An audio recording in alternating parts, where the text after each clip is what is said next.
Acabou de acabar Flamengo e Peñarol no Maracanã. Isso quer dizer que estão encerradas as partidas de ida da Conmebol Libertadores de 2024 nas quartas de final. E, bem, o Fluminense teve o melhor resultado. Qual foi o resultado mais surpreendente? O que dá pra gente analisar desses resultados? Além, é claro, de mandar um abraço para os nossos amigos botafoguenses e flamenguistas, é lembrar que nos 3 jogos que aconteceram na cidade do Rio nessa semana, que movimentaram a cidade, ponto facultativo, etc., só o Fluminense fez gol. Na verdade, as quartas de final como um todo, se você parar para observar, a gente acabou vendo jogos muito travados de gols, né?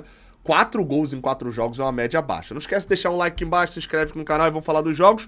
Fluminense e Atlético Mineiro, a gente começa, não vou em ordem cronológica, eu tava na ordem dos jogos que aparece aqui na tabelinha do GE. Fluminense e Atlético Mineiro é um jogo que eu diria que o Fluminense teve o melhor resultado. É porque eu não gosto muito de ficar falando de merecimento de resultado, mas é o melhor resultado construído para isso. O Fluminense foi um pouco superior ao Atlético Mineiro. Tem uma análise inteira falada sobre isso, mas vou fazer uma análise curtinha aqui agora.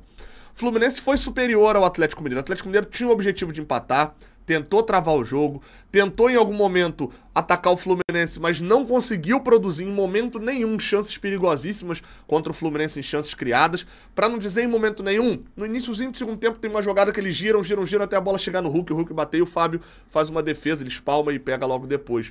Outra chance perigosíssima do Atlético é um contra-ataque, num erro de um desencontro de marcação do Fluminense. Então, o Fluminense se criou, teve chance com o Cauã Elias, tinha tido chances com o Arias, chance com o Serna, chance com o Cauã Elias de novo, chance com o Thiago Silva. Não foram muitas chances, não foi um massacre do Fluminense. Mas o Fluminense foi melhor do que o Atlético Mineiro dentro do jogo. Então, de certa maneira, dá sim pra gente dizer que o resultado foi totalmente justo. Esse 1-0 pro Fluminense. Se tivesse que ter um vencedor no jogo, era o Fluminense, mas o Fluminense também não merecia ganhar por 2 gols de diferença. Não criou pra isso, teve muitas dificuldades no segundo tempo. Leva um resultado muito bom pra Arena MRV pensando em tabela. Do outro lado, não tá um adversário fraco. Tá um adversário que, seja qual for que passar Fluminense ou Atlético Mineiro, será favorito contra o Colo-Colo e jogará contra o River Plate. De resto, sobre o Atlético, para poder fechar aqui, muito me impressiona como os jogadores do Atlético somem do jogo em alguns momentos. Óbvio, tem a questão da estratégia, mas Paulinho sumiu do jogo. O Hulk foi acionado por várias vezes de costa e o Thiago Santos ganhava dele. Beleza, mérito pro Thiago Santos, mas também desapareceu dentro do jogo e vai ficando, os jogadores vão ficando até o final. O Scarpa, que talvez era o jogador mais voluntarioso, foi utilizado no segundo tempo, boa parte, como lateral direito para cobrir o Bruno Fux, que marcava individual o John Arias, e depois foi substituído para entrar Palácios, Igor Gomes, jogadores que não contribuem em nada. Atlético Mineiro, que é tido como um dos melhores elencos do país, precisa jogar mais bola para reforçar isso. Bom resultado do Fluminense, que no jogo de volta tem a vantagem do empate lá na MRV. Não tem nada fechado, mas foi um ótimo resultado do Fluminense. O outro jogo é o jogo da terça-feira, Colo-Colo e River Plate. Eu vi parte desse jogo enquanto fazia aqui no estúdio, enquanto organizava as coisas por aqui. Na verdade, vi boa parte do jogo, né? 9h30 da noite, tava rolando, eu tava fazendo live do Canal 20, agora eu lembrei que eu tava fazendo aqui no estúdio. O Colo-Colo não é o time frágil e fraco que a gente pegou no primeiro turno. Aquele time que propunha, tinha bola, jogava de peito aberto, mas não conseguia finalizar, que falta uma qualidade muito ruim de finalização. E por outro lado, era um time que acabava, como atacava desse jeito, ficava um pouco exposto. Passou com 6 pontos, a pior campanha da história de uma fase de grupos. E do outro lado, um River que, dos 8 jogos até agora, ganhou 7 e empatou 1. Óbvio que o River era muito favorito. Esse empate é bom, é um resultado bom pro Colo-Colo. Mas não dá pra ignorar a evolução do time chileno nesse período. Ainda não é favorito contra o River Plate, tá? Continua o River Plate com talvez 70% de chance de ser o favorito dessa partida, tá? Ser o favorito desse confronto. Precisa só ganhar em casa no Monumental de Nunes depois do empate lá no Chile. Por outro lado, não dá pra ignorar de que o Colo-Colo que a gente enfrentou lá na fase de grupos é outro agora. Só pra vocês terem uma noção, a última derrota do Colo-Colo na fase de grupos ali naquele período foi no dia 9 de maio pro Fluminense lá em Assunção. Tô com Assunção na cabeça, em Santiago. Lá em Santiago, aquele 1x0 gol de Manuel. Quando o Colo-Colo já foi melhor do que a gente naquele jogo. De lá até hoje, o Colo-Colo perdeu 2 vezes. Perdeu pro Magallanes agora na semana passada, por 3x0, num jogo da Copa do Chile, onde o Colo-Colo poupou boa parte do time. E perdeu aí no meio uma partida pro Copiapó. São 200 mil partidas, uma sequência bizarra de partidas com vitórias. Até esse jogo contra o Magallanes, quando eles pouparam, eles estavam numa sequência de 6 vitórias, o que fizeram eles sair da parte de baixo do Campeonato Chileno e ser vice-líder hoje. Se ganharem os jogos atrasados, ficar 1 ponto da Laú. Então tem jogo, enquanto o River Plate é um time que nesse meio período aí não convence, tá? Você fala com qualquer torcedor do River Plate, você vai ver que é um time que a galera fala bem assim, cara, é muita expectativa, é um investimento alto, Marcelo Gallardo tá de volta, mas assim, o time não convence, empata muito, é 9º no Campeonato Chileno, e apesar de ter passado fácil pelo Talleres, o Colo-Colo demonstrou muito mais solidez contra o Júnior do que o River Plate vem mostrando essa firmeza de ganhar em casa com certeza. Então, pro jogo de volta, apesar de todo... no jogo de ida, isso ficou transparecido, né? O River Plate foi uma equipe que conseguiu fazer o gol e abrir o placar com o Pezzella no final do primeiro tempo, mas o Colo-Colo foi mais perigoso no primeiro e no segundo, quando o Palácios acertou uma finalização para empatar o jogo, e termina o jogo com o Colo-Colo em cima do River Plate para tentar uma virada. Me parece que não é aquele 90-10 que a maioria da galera tá colocando para um jogo do Monumental de Núñez, não. Dito isso, o River Plate ainda é favorito, joga em casa, como se fosse um jogo único, só precisa vencer dentro da sua própria casa. Então o River Plate segue sendo favorito, mas esse empate foi um bom resultado pro Colo-Colo. Não diria um ótimo, porque jogou para vencer. Falando em jogar para vencer e não vencer, né? Olha o Botafogo, né? Campanha do Botafogo na Libertadores, se você descontar que ele chegou atrasado 2 rodadas, a campanha é espetacular do Botafogo. Eles eliminam o Palmeiras e, enfim, das partidas da fase de grupos, você vai ter aí 3 vitórias e um empate só quando já estava classificado. Elimina o Palmeiras, como eu falei, vencendo no Rio de Janeiro e lá em São Paulo com um apagão.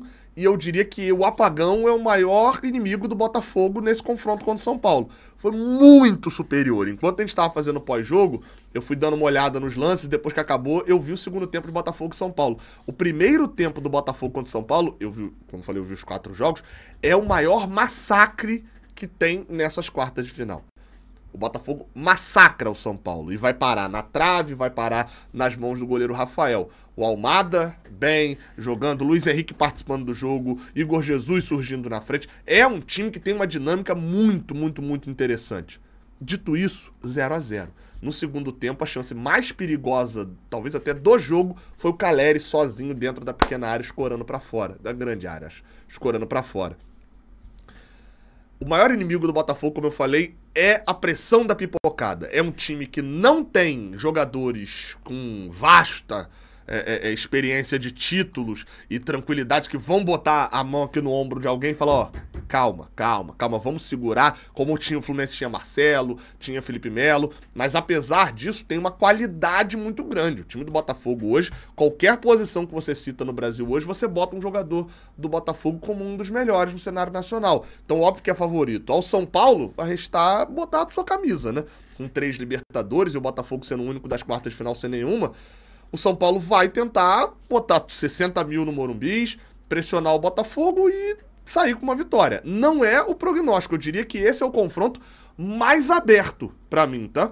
Porque apesar do favoritismo do São Paulo contra o Botafogo por jogar em casa, o Botafogo jogou mais bola do que o São Paulo. E aí pode vir o terror das oitavas de final e do ano passado, o terror da pipocada. O torcedor do Botafogo sente isso e parte do elenco também. Então esse confronto pra mim tá totalmente em aberto. O Botafogo é mais time e tem jogado mais bola. O São Paulo tem um mando e tem uma camisa que dá mais tranquilidade pro jogador que está a vestindo. Pra mim tá tudo aberto. Agora, esse daqui... Detalhe, tá? Esse vídeo nem é patrocinado pela KTO, não. Esse vídeo é patrocinado pela GoCase. Vou falar da GoCase já já. Mas eu vou ter que mencionar aqui que broquei R$92 na KTO, né? Tem que falar isso daqui, né? R$10, tava pagando 9 a vitória do Peñarol contra o Flamengo. Quando rolou a bola, eu corri na KTO e falei, vou botar R$10 aqui, meu amigo, porque aqui é onde eu vou forrar. porque o Peñarol tá sendo ignorado e o Flamengo tá sendo superdimensionado, um time que sem o Pedro e sem o Gabriel Barbosa, que já não tá jogando nada, mas também estaria sem hoje, é um time estéril, é um time que depende de lampejos de genialidade do Arrascaeta, do quanto o De La Cruz é voluntarioso para poder criar uma jogada, ou talvez um bom posicionamento do Bruno Henrique junto com os dois laterais para gerar um cruzamento para a área. É óbvio, é um time que tem recursos, é o time mais rico do Brasil. Mas, meu amigo, que time pobre! O time mais rico do Brasil é um time pobre. Assisti o jogo enquanto fazia o Jornada, e depois do Jornada eu fiquei aqui no estúdio para poder gravar esse vídeo. E o Flamengo, desde o início do jogo, o Peñarol era mais perigoso. Fez o gol aos 13 minutos com Cabreira, num contra-ataque, mas antes disso já tinha tido chances, e depois disso teve chance também. Óbvio, o Peñarol não ganha o jogo no Maracanã porque o Aguirre, o goleiro que passou pelo América Mineiro e foi embora numa barca louca que saiu quando o time foi rebaixado, fez, pelo menos umas 3 defesaças, que talvez não seria normal um goleiro fazer. Mas, meu amigo, quem tem goleiro é isso também. Se o Peñarol fosse vir pra cá e não sofrer nada contra o Flamengo, a gente tava cotando ele pra ser campeão. Chama mais a atenção de todo mundo o Léo Fernandes. Não fez uma grande partida, o Léo Fernandes, longe disso. Fez uma partida bem normal ali no meio de campo. Mas é o trunfo do Peñarol para um jogo de volta, onde terá, no campeão del siglo, uma atmosfera ainda mais negativa para o Flamengo do que a do São Paulo para com o Botafogo, e um resultado ainda melhor do que o São Paulo contra o Botafogo. Eu diria que a chavinha dessa chave aí, a chavinha dessa chave, né? Ela foi virada. O Flamengo era favorito, pra mim não muito favorito contra o Peñarol. Era favorito, como todo brasileiro normalmente é, mas era favorito. Agora o Peñarol passa a ser favorito. Pra mim o Peñarol pega o favoritismo.